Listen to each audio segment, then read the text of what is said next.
ये course 3 section में बटा है। सेक्शन 1 में हम डेटा के महत्व और डेटा आधारित निर्णय लेने के अर्थ को समझेंगे। सेक्शन 2 में हम समझेंगे कि हम निर्णय लेने में अधिक डेटा चालित कैसे हो सकते हैं। और सेक्शन 3 में हम विभिन्न पोर्टलों की पहचान करेंगे जो निर्णय लेने के उद्देश्यों के लिए उपयोगी डेटा प्राप्त करने में हमारी सहायता कर सकते हैं। इस सेक्शन में हम डेटा के महत्व को पहचानेंगे और निर्णय लेने में इसकी भूमिका को समझेंगे। ये सेक्शन डेटा के महत्व और भूमिका तथा क्रियान्वयन शुरू करने से पहले आपके संचालन और प्रदर्शन लक्ष्यों को संरेखित करने पर एक परिचय है। आइए अब हम कोर्स की शुरुआत यहाँ दिए गए परिस्थितियों के साथ करते हैं। अधिक जानने के लिए प्रत्येक परिस्थितियों पर क्लिक करें। चौहान जी एक जिले के जिला शिक्षा अधिकारी हैं। कुछ दिन पहले ही उन्हें अपने ब्लॉक का मासिक रिपोर्ट कार्ड मिला है। रिपोर्ट कार्ड को देखकर वो सोचने लगे कि कम परिणाम दिखाने वाले ब्लॉकों के लिए क्या योजना बनाई जा सकती है। उन्हें ये समझ नहीं आ रहा था कि इस बारे में क्या किया जाए, इसलिए वो ब्लॉक के सभी शिक्षा अधिकारियों के साथ एक मीटिंग बुलवाते हैं।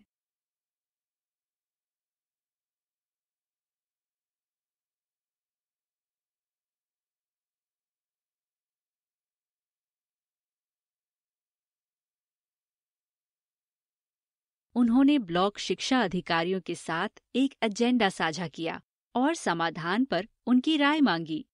सभी ने एक मार्गदर्शिका तैयार करने के लिए अपने वर्षों के अनुभव के आधार पर अपनी राय साझा की, लेकिन फिर भी अंत में प्रस्तुत किए गए सभी विचार पुराने और पहले से ही लागू महसूस हुए।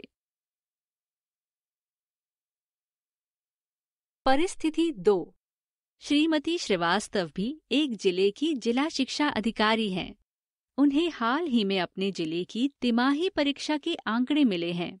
वो सबसे कम अंक प्राप्त करने वाले विषयों में सुधार लाने के लिए एक योजना बनाना चाहती हैं। वो डेटा को अच्छी तरह से देखना शुरू करती हैं कि कौन से ब्लॉक को किन विषयों में सबसे कम अंक प्राप्त हुए हैं। डेटा में और अधिक गहराई तक जाके उन्होंने सीखने के परिणाम के अनुसार डेटा निकाला ताकि वो ये देख सकें कि कौन से क्षेत्र हैं जिनमें केंद्रित सुधार की आवश्यकता है।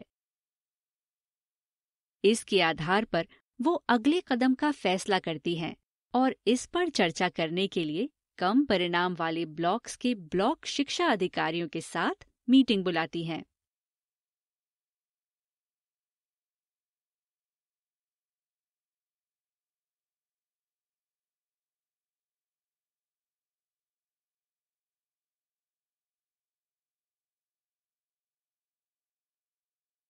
आइए अब हम इन दोनों जिला शिक्षा अधिकारियों द्वारा परिणामों में सुधार के लिए योजना बनाने के तरीके पर विचार करें। आपको क्या लगता है, इन दोनों परिस्थितियों में क्या अंतर है? आप किसके साथ अधिक जुड़े? निर्णय लेना अपने आप में एक कठिन प्रक्रिया हो सकती है।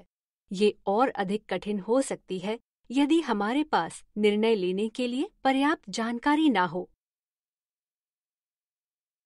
उदाहरण के लिए कल्पना कीजिए कि आपको 2 दिन की आवासीय कार्यशाला रेसिडेंशियल वर्कशॉप की व्यवस्था करनी है।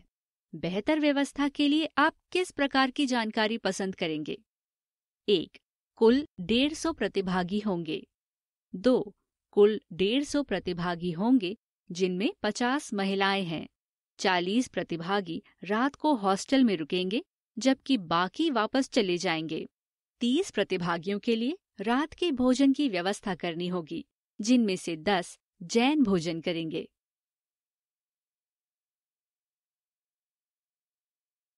उपरोक्त स्थिति 2 में दी गई जानकारी जैसे संख्याएं, अन्य प्रासंगिक तथ्य डेटा कहलाते हैं।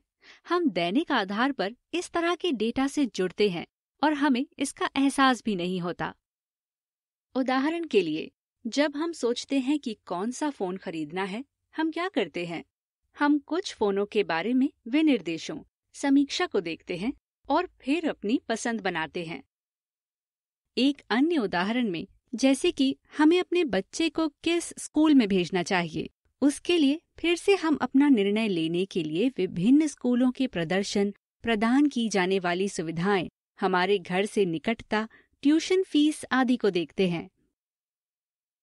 आंकड़े, संख्याएं, मात्रात्मक और गुणात्मक जानकारी, ये सब हमारा डेटा बनाते हैं।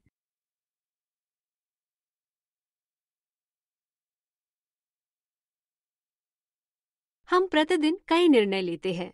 इनमें से कुछ सरल होते हैं, जैसे ऑफिशियली कार्य में जाते वक्त क्या पहनना है, जबकि कुछ अधिक जटिल होते हैं, जैसे जिला शिक्षा बजट में आवंटित धन का उपयोग किन किन क्षेत्रों में किया जा सकता है आदि। द टेलीग्राफ और साइकोलॉजी टुडे जैसे कुछ इंटरनेट स्रोतों का अनुमान है कि एक वयस्क हर दिन लगभग 35,000 सचेत निर्णय लेता है। कॉर्नेल विश्वविद्यालय के शोधकर्ताओं के अनुसार हम भोजन करते समय प्रतिदिन 226.7 निर्णय लेते हैं।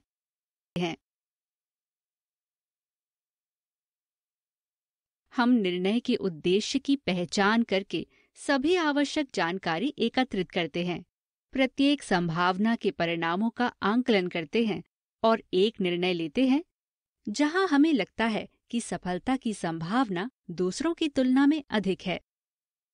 कभी कभी हम अपनी मन की भावना के अनुसार निर्णय लेते हैं। हमें उस बारे में अच्छा लग सकता है, लेकिन हमारा निर्णय सही या गलत भी हो सकता है।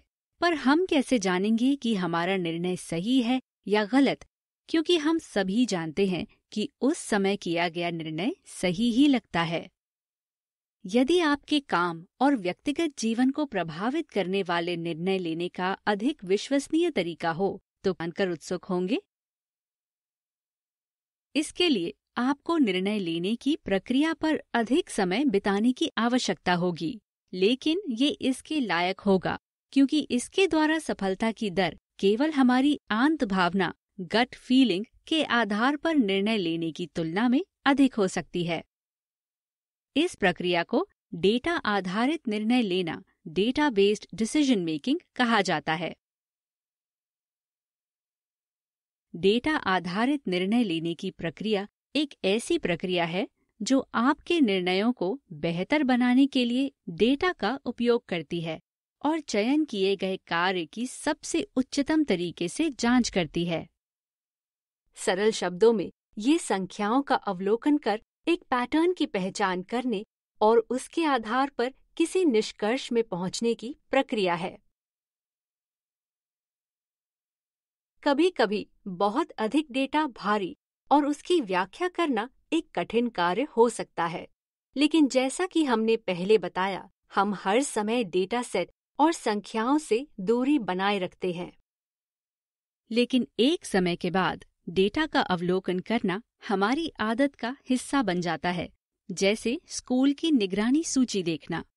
पहली बार आपको कुछ लोगों से पूछना पड़ सकता है कि मासिक आवंटित स्कूल सूची कहाँ से प्राप्त होगी, लेकिन कुछ प्रयासों के बाद ये आदत का हिस्सा बन जाएगा, जहाँ अगली बार आपको एक प्रक्रिया की तलाश नहीं करनी पड़ेगी।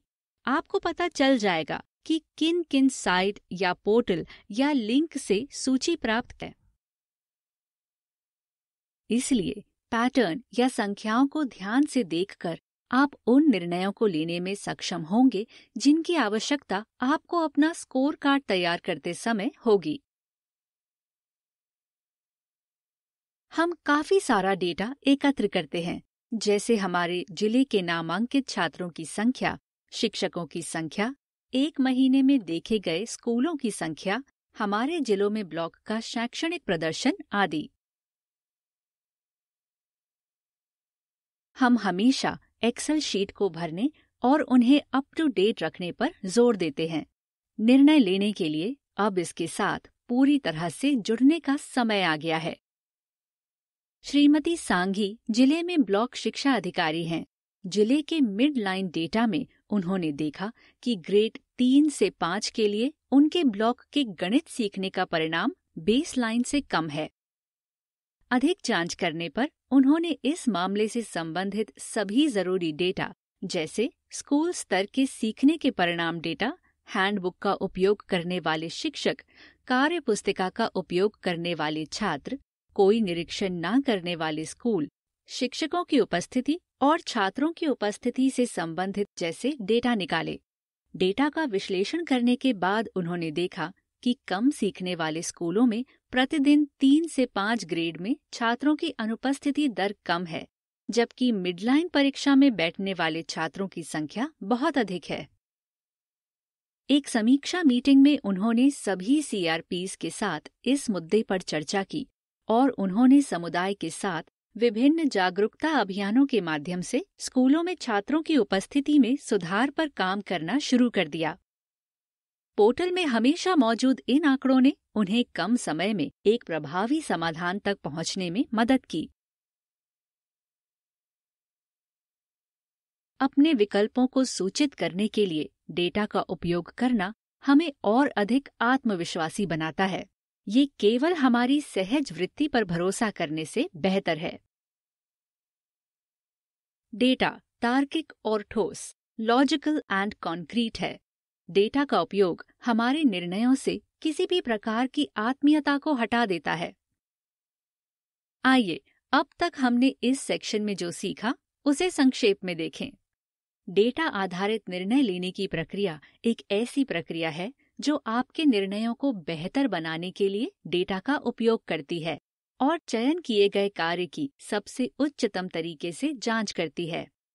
डेटा आधारित निर्णय हमारे समाधान को अधिक आत्मविश्वासी बनाते हैं क्योंकि ये हमारे निर्णयों से आत्मीयता को हटा देता है।